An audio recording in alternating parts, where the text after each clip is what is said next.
They're hoping that week off will make them faster this week.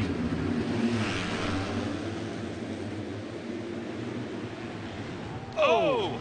Riders down, about 4 of them down. I think that's I saw the star riders. I saw 2 star Yamaha riders down the first turn. Justin Starling is in the lead on the 77. Martin you saw get through, and the other Martin, Alex Martin, is third. So it is Starling and RJ Hampshire in the lead, 2 Florida kids. Whoa, Hampshire on the 80 almost threw it away 3 or 4 times. Well, Hampshire is probably thinking, hey, I got a good start, I'm in second, but I really want to have the lead, so I'm not ripping tear-offs. I got clear vision, can run my own lines. So for him, this is an opportunity to make hay while there's no sunshine, but get out front, get clear vision, and hope to make a run for it. You've been saving that one probably all weekend. Well done. So Starling out of DeLand, Florida, is your leader. Good job, Privateer on the Traders Racing Kawasaki leads Hampshire and Alex Martin. Hampshire on the Geico Honda, Alex Martin on the Cycle Trader Rock River machine, and then another good start for Zach Osborne, who was on the podium in our last race. It was one of the star Yamaha riders, Plessinger down, chopsticks and all. Not going to help him here. And man, he looks frustrated. And I talked to Plessinger this morning. He has a background riding off-road. He was so pumped on these muddy conditions and not going to get a chance to show what he has. Oh, look at this. Hampshire goes over the, can he get up the inside? Squares it up, beautiful pass. Exactly what he wanted to do. A lot of times riders will try to be a little bit patient. There's no need to rush. But in a situation like this, if you can make one pass and have the lead and clear vision, you've got to take that opportunity as soon as possible. Hey, I know we're only a half a lap into a 30-minute and 2-lap moto, but you said it's a great equalizer. Hampshire seems to know this is my chance. I could win one of these things, especially because our top contenders who have won all the races, Jeremy Martin and Marvin Musquin, are not up front here on the start. Oh, hand off the bars. It blew the, man, he got pretty lucky there. Starling landed just basically one of those little holes on that triple step up. It's a hard landing anyway. And he hit one of those holes, it blew his handle. Quick recovery, but he can feel the pressure now from Martin. Martin wants to get by and get going. Look at this, down to the outside, switching up the lines. Has he got the momentum? It's like a slow motion drag race, trying to get the traction on these 250 4-stroke machines up the hill, and Martin gets it done. That's Alex Martin.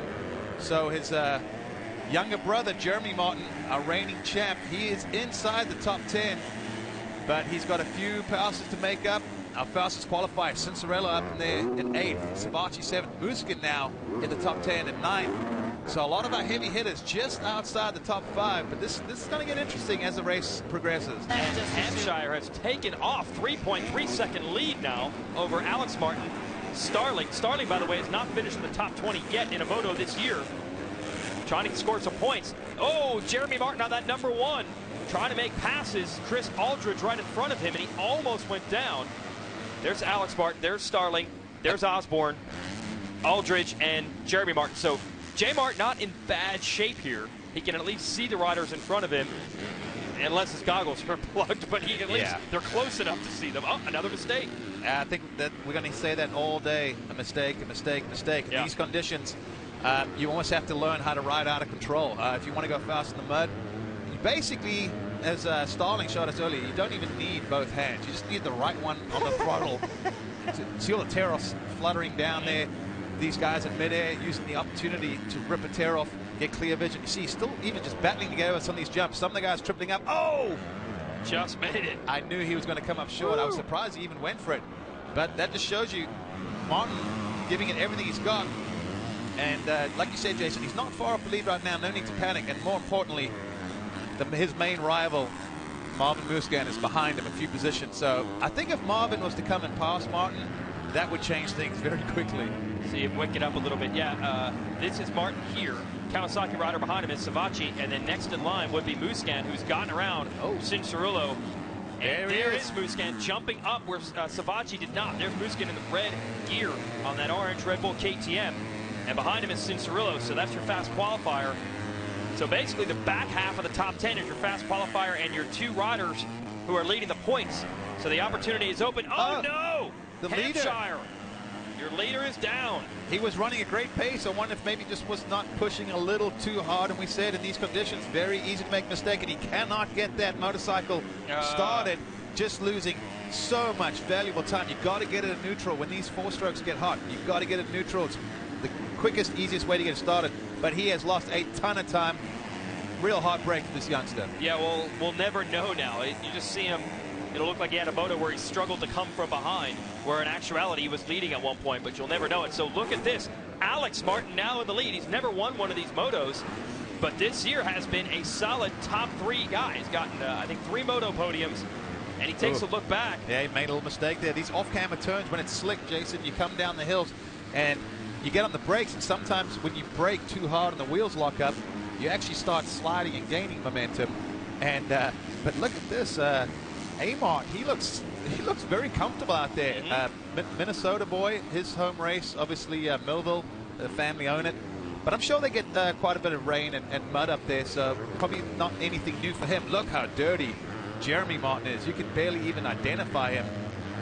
I can just kind of sort of tell by his riding style. But the front totally covered. You would never know what number he was if you looked front on. Oh, so he is 4th. Osborne and Starling right in front of him. How about Starling? Like you said, you get a start in a mud race and anything can happen. He's not holding these guys up. He's just running right there. Well, he just said he hasn't been in the top 20 all season and got any points. Now all of a sudden he's running in 2nd place in a moto. So yeah. See how long he can stay up here. Osborne trying to make a move on him on the white bike. This is Martin 4th. Aldridge, Savacci, Musquin now 7th. Cianciarulo 8th. Christian Craig, Jesse Nelson round out the top 10. Oh, Marvin. He landed in that slop on the edge of the track. Looks like trying some different lines. But Marvin, the Frenchman, I think he revels in these kind of conditions. Look at the bikes just snaking around. And he's still got that uphill triple. Yeah, I think a lot of guys opting not to do it. Just part of the reason is it is risky trying to jump jumps in the mud. The bike's going all over the place. And but to be a champion like these guys, you sometimes just have to, you know, put that fear aside and just ride basically a little out of your comfort zone. And he did find a different line, and it might work as he tries to slingshot past Savacci, but Savacci was able to block it. And they're about to head back downhill through the mechanics area. Cianciarulo and Craig now getting in this picture. So a 4-rider battle, 6th, 7th, 8th, 9th. Oh, and again sideways. And I believe you're right. We know that Marvin is one of the smoothest riders out here. I think all these mistakes he's making is just because he's not in the main line. And he's also eating a whole lot of roost, so that's probably another reason. Get out of the way. Well, half the time, like right there, I mean, he takes his hand up to pull his roll off because he literally cannot see. And if I'm not mistaken, it looks like it's starting to rain again. I think so. So this is really going to create vision issues for these guys. They pull these tear-offs, especially if the rain is just coming down constantly because they don't have windshield wipers. So it's a matter of just, you keep pulling, and if you keep eating roosts, you're going to go through those roll-offs very quickly. And there's nothing worse, I can tell you there's nothing worse than trying to race after having to throw your goggles and getting the rocks and roost hit you in the eye and mud and rain. It just makes life a nightmare. But this guy right now, he's pumped. He was probably really not excited, but just happy to see Hampshire, you know, throw it away for himself. Yep. He's got a lead. He's got a gap, no pressure. That's exactly what you want in a mud race. Osborne up to 2nd around Starling. Jeremy Martin in 4th trying to get Starling, who's on that green 77. But Alex Martin's lead is 6.5 seconds right now. Amart. Here comes J-Mart to the inside. That's Alex's brother trying to get Starling, making the Traders Racing Kawasaki look good. And then behind him is Aldridge. Alex Martin, by the way, it was announced this week he will be moving to the Star Racing Yamaha team to be his brother's teammate in 2016. So congrats to him, that Cycle Trader Rock River team. They do get good equipment from Yamaha, but they are not the full top line outfit. Uh-oh. Well, Cianciarulo showed a wheel there, yeah. Well, that is strange. He was behind Musquin when we last saw them. Now he was in front of him, makes a mistake, and Musquin gets him back. So I'm not sure what happened. And Musquin looking down at the motorcycle. Oh, okay. They came together, and there's steam coming out of Musquin's bike. There might be a problem. He looked down. Yes, and he raised his hand, too, like, what are you doing? And if you look at Cianciarulo's hand guard by the throttle side, look at it. It's bent way down. So I'm hearing that they made contact, so maybe this is something to watch out, Jason, because if Musquin's got a mechanical or potential mechanical issue, like maybe crack the radiator or something with contact, that could spell disaster for the championship point leader. And also, these two, by the way, they share the same trainer, Alden Baker. They do all their training in motos together. They're good buddies off the track, but never know in racing, especially on a muddy racetrack. There they are, tangled up together and costing each other points. Here's an awesome rider here. Jeremy Martin, your defending 250 champion, finally makes the move on Justin Starling. Well done for Starling to hold on top 3 for nearly half of this moto, and he's still running 4th. But you've got to watch. What can J Mart do? His brother is leading this moto and has never won one of these. Jeremy now up to 3rd, could be the biggest threat to maybe run him down. Here is Starling 4th, and then behind him you're going to have Savacci. Georgia, what do you have on the 77? It's upstart privateer ride. Yes, it's unbelievable. He was, his last race, he was on a Honda with the motorsport.com GPI guys, and in 2 weeks he's changed onto a Kawasaki and now riding for the Trader guys. So change of bike within 2 weeks, that's a lot to get settings right, to make sure you've got suspension and getting used to a completely different bike. So for that fact, that's pretty impressive. Absolutely. Now dealing with a little pressure from Joey Savacci, who's on that factory Monster Energy Pro Circuit Kawasaki. Then it's Craig, and with the crash, Musquin has gone back to 11th, and Cianciarulo behind him in 12th. I think Cianciarulo will be a little more careful if he tries to get around him the next time, too. So every time this 250 class, Musquin has a good moto, Martin has a good moto, bad moto, good moto. They just keep swapping it back and forth, but they never battle at the front. Yeah, we've talked about that all season. We talk about this battle, but we've never actually really seen them have a battle on track where they're running 1st and 2nd. You know, when you think they're 1 and 2 in points, you would have expected about halfway in the season you were going to see them battling for a win somewhere along the lines. But you're right. You know, they just never seem to find each other. It's either someone gets a bad start or someone crashes or someone's out front, you know, and it's just, we're still waiting for it. I have a really good feeling it's going to happen. You know, everything boils to a head eventually at some point. But for Martin, this is obviously what he would hope for. You know, in the mud race, you've got to take the good with the bad. And if you're sitting in a podium position, and more importantly, the points leader, the guy that you're really gunning for, is now sitting in 11th, this Musquin, after that tangle with Cianciarulo. You couldn't ask for anything more, in my opinion. And only an 8-point lead for Musquin coming into this, so Martin might be able to retake the points lead yet again. They've swapped it, I think, 4 times already this year, as we're still watching this battle. Starling and Savacci. Christian Craig on the Geico Honda now getting into the picture. That's 6th place. And we talked in practice, and you can watch our practice show every Saturday morning at promotocross.com. You're saying how these mud tracks have a tendency to get one line because the good mud, they push that off to the side to have a good line down the middle. So is that what we're kind of dealing with here? Is it hard to pass? Well, I think that basically with the way they prep the track, they groom the whole thing, and then all of a sudden you get this main line forming, but then that main line gets too deep and too rough, and then you'll see other lines starting to create. So we're halfway through this race. What does that mean? It means that new lines might open up when that rut gets too deep, and it also means that in 15 minutes you can save 15% or more on your insurance with Geico. Here's Geico Honda rider Christian Craig, and this is the Geico Motorcycle National, of course, the one here at Budds Creek, because this is the headquarters for them. Originally, the Geico, that stands for Government Employees Insurance Company. So they are Washington, D.C. based, so good to see them out here. Ooh, Jesse Nelson. Smoking. Cool in there. Cooper Webb. And there's Marv. And there's Marvin trying to make moves. Still in 11th. Moving Marvin. But be moving Oldenburg. But Jason, you were saying, you know, this could give Jeremy Martin a chance to get the points lead. We are already halfway through this moto. It seems to have flown by in some aspects. I'm sure for these guys it feels a little bit longer. Yeah. But I don't see the finishing positions finishing the way they are now. Okay. I see Marvin making some passes. I think there's a lot more that can happen. Marvin's starting to find his groove, and he looks good. He went down the outside here earlier. Now he goes to the inside. Basically going wherever anyone is not, you know, in front of him. And then, how about Cooper Webb? Yeah, it's doing it well done. Webb inside the top 10 in his return. Georgia's got a little update on vision, which is so critical, especially if you're Musquin taking all this roost. Georgia, what have you got? Yeah, well, you're looking at me right now. This is how every guy is riding out there. I've already seen about 10 guys come in the pits and change goggles. Now, this is a roll-off goggle, and it's especially for wet weather and for mud. You see this plastic here? I got a strip across the front. All I got to do while I'm on a jump or something special, you pull this. Oh, they're not tight enough. They're designed for helmets, we understand. There we go. Good job. It pulls the plastic off, excuse me there. It takes the mud away, so if it's raining or there's mud. So that's what most of the guys are wearing. If not, they're wearing tear-offs where the whole thing is a piece of plastic and they rip that off. But it's critical they have good goggles. And like I said, even if they are wearing these, in conditions like this where there's that much roost and mud coming up, they're still having to change goggles. And Musquin has an opportunity to make up some ground. Yes, he is taking that roost onto the goggles from the likes of Savatgy and Starling, who are around him. He's been working on Webb now. He's had so many riders in front of him, especially with that crash earlier. But he's caught a gaggle of them. So this is the opportunity. There's 4 riders right in front of Musquin here. Starling, Savatgy. They're all tied. Nelson and Webb.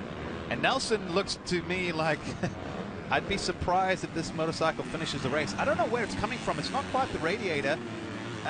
It actually looks like it's coming almost from the engine, or maybe the exhaust pipe has hit something. I don't know.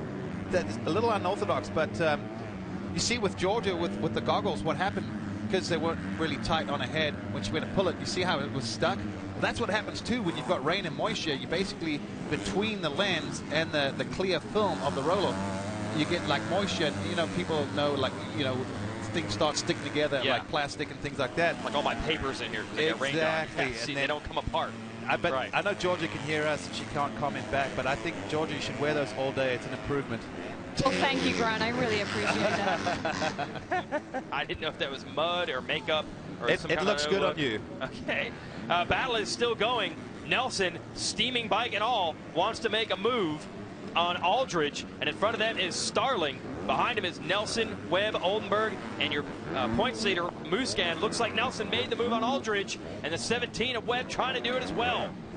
One little mistake by Aldridge, huge difference. Let him move Nelson into 7th place. And still in front of them, Justin Starling in 6th. Well done. That shows you what you can do if you get a start in one of these mud races. Yeah, he's hanging in there tough. And just keep looking at Nelson's bike, and curiosity's got the best of me. Well, we'll find out hopefully soon. Stop steaming now. That either means, or not quite as much. Oh, now it's back. Yeah. I don't know if we're ever going to figure this thing out. He might not even know, by the way, if the bike's running the same. He's not going to look back to see it. We might have a winner of a different sort right here. Alex Martin trying to win a moto for the first time in his professional career. The Cycle Trader Rock River Yamaha rider is gone. 8-second lead here in the mud at Budds Creek. Now, I theorized last week, Alex had a pretty good ride battling for a podium, but his brother Jeremy lost the points lead, had some bad luck and bad starts. So I said, man, I can't imagine the work the Martin brothers are going to put in during the break. Well, I talked to Johnny O'Mara. He's a trainer for Jeremy Martin and Alex, and he said it was hell what they put themselves through. We almost killed Alex with the work that Jeremy was putting in. It is paying off today. Alex trying to win this one. Meanwhile, back to this battle. And it is a battle. Jeez. There's a gaggle of riders just going back and forth, back and forth. See a lot of these motorcycles now starting to puke the coolant out, starting to overheat, and that's what happens. And Marvin down to the inside. He's got trying to get Webb. And Webb right now is probably Jeremy Martin's best friend, even though they're not the best of friends, because he was holding. Oh, he's trying to get him back. Cooper Webb not rolling over. Cooper, one of those kind of. Cooper going for it. And a lap rider, by the way, is in between them. Sorry about that, Grant. He's cutting them off like we are each other, and that finally cost him. Webb's not able to get back to Musquin. And we know Webb is not someone that rolls over, especially if it's someone that he really wants to beat. Yeah. But good to see Cooper back. He had that ankle injury with some torn ligaments, and you know, I've told people this many times. I'd rather break a bone than tear ligaments, or tear the meniscus in a knee, because it just compounds over time.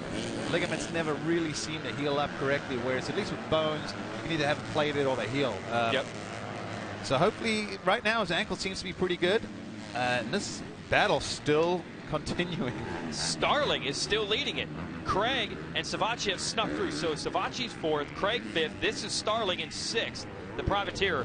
Then Nelson and Musquin 7th and 8th. I'm going to show you the start here, and that's what Starling took advantage of. I mean, it wasn't even a question. The 77 was out front about halfway down this start straight. You see it. Yeah, and then you also see this big pileup in the first turn, taking down numerous riders, multiple pileups, and that's just what you get with mud racing. But look, going up the hill on the rear wheel, wheeling number 77. Hello, welcome to Budds Creek. Yeah. So easy. Whole shot there for Starling. Hampshire was second, took the lead, started pulling away, then Hampshire crashed, and he is back in 16th place now. But Starling, privateer rider, getting it done, running in 6th. But he's going to have to deal with some real pressure. Jesse Nelson and Musquin are next in line, and those are two heavy hitters. Your points leader and your third rider ranked in the series. But look at Starling even jumping uphill. That's what a good start does for you. It brings you up near the front. You're racing with guys that you wish you could usually race with, and it kind of elevates the rider's game. It elevates his confidence. All of a sudden, he's like, hey, when I started jumping this and taking his line and doing these little things, I was right there with them. You know, I was part of the battle. I wasn't a roadblock. Nope. And, Jesse Nelson went to the inside, protecting that line over Musquin. This is our leader. Alex still getting through. That's just lap traffic. Not making it easy on him. Look at the gap. Yes. The gap has just shrunk dramatically, and look who's second now. Jeremy has gotten around Zach Osborne to take over second, so Jeremy could be the one to prevent his brother Alex from getting a first career moto win. The gap is 3.3 seconds. Jeremy has to wipe the goggles with his forearm. That means he's out of roll-ups and tear-offs. Understandable, considering he was about 10th and had to pass a lot of riders to come through. So, sorry about your luck, Alex. Jeremy, who has to score every point he can, is not going to try to let his brother win this. He's going to try to track him down and beat him. More Martin on Martin crime here at Budds Creek. Alex Martin has led the majority of this race, and he's never won one of these motos, but here comes Jeremy Martin. The younger brother has chopped the lead that was at 1.8 seconds down to 2.9. Well, one of the big things that I've noticed is Alex Martin had to get rid of his goggles, and since that happened, the gap's just been coming down. And look at J. Martin. He's still got his goggles on. We know he's using his basically sleeve of his jersey to wipe his vision clear, but I would much rather have the goggles on than not. So for Alex Martin, how frustrating would this be to lose it on the last lap or two to your brother who's beaten you for 2 years in a row? And it's going to be close as far as the 2 laps to go, because when they came through the last time, there were 2 minutes and 22 seconds before the clock expired, and they're doing lap times that are a little quicker than that. So there's a chance Alex is going to do this entire lap, and still there'll be enough time on the countdown clock, and they won't bring the 2 laps to go sign out. Oh, Alex needs a checkered flag to come out right now. That would be the best case scenario. He might have to deal with his brother, who is now in the shot, closing up rapidly. And I mentioned earlier that I talked to Johnny O'Mara, Jeremy's trainer, and Alex is a training partner, so he's part of the program, and he said how hard these guys went with that weekend off last week. Jeremy did 8 45-minute motos after High Point. Jeremy is right there now, but he said, man, if Jeremy catches Alex at the end of the day, Alex is so mad about it, and now it's going to happen in a race. So it's all on the line here. Jeremy's going to make a quick pass. Side by side, is he going to do it? Amart looks over. He knows exactly who that is. He doesn't make it too difficult, or does he? Oh, the outside didn't work for Alex, and Jeremy has stolen the lead, and the clock just expires now. I don't think they have the 2 laps. They didn't cross the line yet. Nope. So that's what we were just talking about with the timing, but either way, irrelevant at this point. But this is why we talk about how crucial vision is. Alex Martin tosses goggles. Jeremy Martin has his goggles. Amart can't even try and go fight back, because you cannot just be eating roost everywhere without any vision. Heart goes out to Alex, who led so much of this thing, but Jeremy has really found some speed. And look at how far away he's pulled. And I think it goes back to the goggles, like you're saying, because the majority of the race, Jeremy was not making up a ton of ground. Yep. We know in the normal, dry race days, he has been the quicker rider, and that's why he has the #1 plate and has won races this year. But today, Alex was so good, but not able to maintain that pace once the goggles came off, and there's only so much you can do. Well, I've always said, there's a lot of good riders out there, but to be a champion, you have to deal with all the elements year after year, all the situations, and I've said how intelligent of a rider I think Jeremy Martin is, and I love his work ethic and his aggressiveness, but look at him. He's smart. He knew not to throw the goggles. He knew early in the race. I guarantee he was avoiding the roost. He was ducking his head. He knows to think long term. Smart guys, they don't look at what's happening right in front of them right there and then.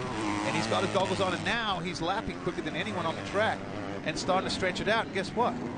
The reigning champion is going to win this moto, and all of a sudden, with Musquin sitting in 6th, I think he's going to get the points lead back. And Great equalizer, mud racing. Yeah. It is.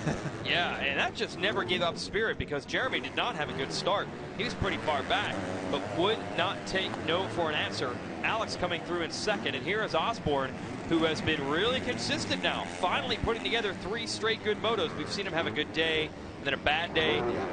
Great day at our last race at High Point, and now finally following it up with another good run in third. And he's not completely out of it, as we're about to have 2 laps to go now. Completely out of the picture of catching Alex. No, he keeps closing. The gap between them is still just under 4 seconds right now. Amart trying to hang on to his brother, and obviously the pit board now telling him he may not know it's Osborne, but he knows someone's behind him and closing slowly. But George, what are you hearing on Osborne? He's in third. Yeah, Zach Osborne has continuing staying at the Tomax Ranch that we talked about previously. John Tomac has been training him, and also Eli Tomac with his 2 shoulder surgeries has still been helping him out as well. And I think John Tomac's actually here this weekend cheering him on. And I know he said at the last race at High Point, he goes, "I'm here because I want that boy on the box." Well, I talked to Zach this week, and he said Johnny T's helping with the consistency part. It's paying off today. Now, as far as Eli Tomac, remember, started the year with 5 straight moto wins in the 450 class. Undefeated, dominant. Then our huge crash in Colorado. He is now at his 2nd shoulder surgery. He dislocated one of them and tore the rotator cuff in the other. The rotator cuff was the big surgery, and as he put on Instagram there, that 2nd surgery is complete. So he is on the road to recovery, although it's certainly going to be a very long and painful road. The therapy and the training you have to do to get back from a torn rotator cuff is not going to be easy, but Eli's as tough as they come, and I'm sure he'll be back 100% next year. But really cool that the Tomacs are still dedicated to what they said they would do for Zach Osborne. They said move out here for the summer, and even with Eli no longer going to be racing with us due to the injury, they're still supporting their guy. And that's pretty cool, and not to mention, you can see the effect it's had on someone like Zach Osborne. You know, racing, a lot of it, sports in general, a lot of it's got to be mental, you know, your mental approach. You know, you talk to some guys this morning, and they're like, oh, man, it's muddy, this is my chance, you know, this is my day. I like the mud. It's a great equalizer. I can go out and win. And some guys are like, oh, man, the track sucks in one line. And I really do believe that your approach, I used to have a negative attitude towards mud and the rain, and I swear, all my results were terrible. And then as we see the white flag come out last lap, J-Mon, what a clinical ride. He just put on, just got stronger as the motor went on, kept his goggles, which I'll probably sound like I'm stuck on repeat, but I can't stress how important that is. So once you got into a better scenario mentally, all of a sudden you were a better mud rider. Exactly. All I knew was the start is critical. So I had to figure out what's the best tire option, because the start is probably 95% of the race. I asked Justin Starling at the end of this race about that one. Yep. You know, he was up there, and but you get a good start, you have good vision. All of a sudden, you're not having to override and take different lines and get wild all over the place. And you have a decent motor, and you're like, wait a minute, I can ride in the mud. I'm not that bad. And I really think good riders will figure it out over time. You know, some guys say, oh, I'm not a great mud rider. I think a lot of it is just a mental approach. Get a good start, don't make mistakes, and trust me, you will be pretty much on the box or right near it. And we have seen, despite the great equalizer of conditions, a great run for Hampshire early and Starling, Alex Martin, Osborne rode well. But despite all that, once again, as they say, the cream has risen to the top, and it is again Jeremy Martin leading. He and Musquin have won all the motos this year. Now, Musquin is pushed back to 7th. Cooper Webb has gotten back around him. So Webb's determination, we saw him trying to get Musquin back, has paid off. And that is 1 extra championship point. And a lot more high fives in the Yamaha pit after that one. Well, a theory coming in, I know that Jeremy and Cooper, the 2 Yamaha teammates, did not become best friends last year battling for the title, but I was saying, hey, you know, I think they're just competitive guys, and it's not like Cooper especially just wants to beat Jeremy Martin. He wants to beat anyone. Oh no, Martin has stalled the motorcycle. Will it refire? I think that thing's got to be red hot. Did Alex go by? Alex got by. Alex is going to take the win on the last lap. You got to be kidding me. Look at this. He's got 2 turns to go. Pin it, son. Get to the finish line. Yeah, don't look back. I think he's just trying to make sure his brother's okay. You know, they say blood's thicker than water, but Alex Martin, you almost feel like, man, he kind of deserves this one. A little bit of luck. It's good to be good. It's a lot better to be lucky. Yeah, trust me, Jeremy did not do that on purpose to give it to his brother. Alex Martin has won for the first time in his career. He wins the Moto, and all due to the bad luck of his brother Jeremy. But like you said, that guy has earned it. He's been grinding for years, and no one is going to be disappointed, despite the way he did win it, to see him get it. As we go back to Musquin, who's just trying to salvage some points. There he is, 7th place. We mentioned Cooper Webb got around him, trying to see if Webb is still there in front of him or if he's dropped behind again. See, Marvin also had to toss the goggles. That definitely affected his ride. Yeah, rough moto for him. Yeah, I'm sure not. He's not going to be too happy with this. Obviously, Marvin always expects to do better, but points are points. I can't believe we've seen Jeremy had this one. He had a huge lead, and he stalls with 3 corners to go, and the benefactor, his own brother, Alex Martin. And this is so innocent. Simple corner. Was he on the rear brake? Probably. And that was it. Alex takes advantage. Oh my goodness, the Cycle Trader Rock River Yamaha rider, Alex Martin. Huge congratulations to your first ever win in the Motocross Championship. That was an up and down race. You had a 12-second lead behind your brother, but you lost your goggles. That probably didn't help.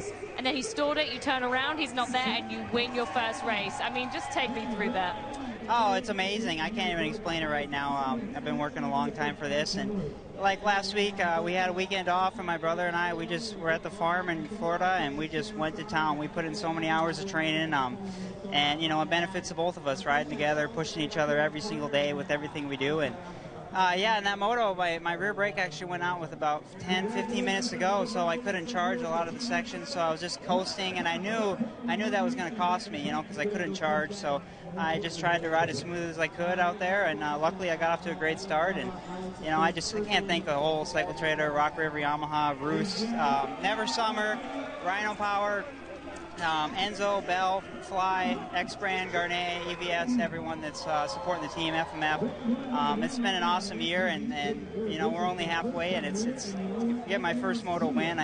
I'm so pumped right now. Huge congratulations, Alex. Well done. Jeremy Martin, what an amazing race for you as well. You did come into that lead. You managed to pass your brother. Number 1, you're racing with your brother. Number 2, the past 2 weeks you've been training with your brother. And you said to me just a moment ago, if you're going to lose a win, you're going to lose it to your brother. And you're not okay with that, but it's okay. Yeah, like you said, if I was to lose to anyone, I'd rather lose my brother. Unfortunately, I stalled it up here on the last lap and gave it to him, but I'm proud of him. We both work hard, and it's been a good two weeks off, and we've been really working hard, and I just can't thank the whole Star Racing team enough. The man up above, Yamaha, Dunlop, Rockstar, Answer, Garnet Boots, Johnny O'Mara, my mom and dad back home watching, KYB, Enzo, FMF, and everyone else I forgot. Thank you. Okay, congratulations. Well done, Jeremy. Zach Osborne, 3rd in that moto. Now, you're becoming a regular on the podium. You've been staying with John Tomac. He was here to congratulate you as well. What's it going to take that next step up? Because it's really getting close for that for you. Yeah, another good start in this next moto. I think I can do it. I feel good about my fitness. We've been going hard in the mountains, and I think it's going to pay off right here. It's hot and humid. As long as the rain holds off, the track's going to be really good. I have to thank the Lord for keeping me safe. This track is tough today.